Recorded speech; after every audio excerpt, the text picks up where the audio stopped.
Hvað námundun? Hérna sjáum við tölu 513,4567. Ég á námundað 100 fyrst. Þá þarf ég að finna hvaða tala er í 100 sætinu. Þetta er 100, tugur, eining, tíundahluti, hundraðshluti, þúsundasti hluti og 10.000 hluti.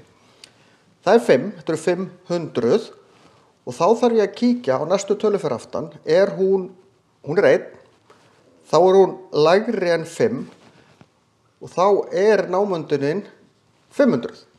Vegna þess að þetta er nær 500 en 600. Það er alltaf spurningi sem ég er að spyrja maður. Heilli tölu, það er einingasætið hér, 3, og næsta fyrir aftan og stundum heldum maður fyrir og kíkir á bara þessa einu tölu fyrir aftan. Það er 4, þetta hækkar ekki, þetta er 513. Tíundahluti, það er þessi tala hér. Þá kíki, held ég fyrir, ég ætla að skrifa þetta svona, en ég kíki, þetta er 5, þá er þetta 513,5. Þetta er nærði að vera 513,5 heldur en 513,4.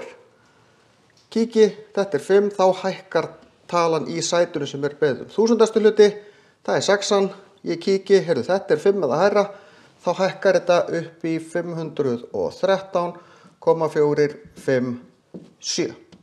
Þetta er nærði að vera 7 hér heldur en 6. Við erum alltaf að færa okkur nær þeirri tölu sem beðið og er þetta eins og þessi, hérna 513 hérna, er þetta nærði að vera 513 eða 514.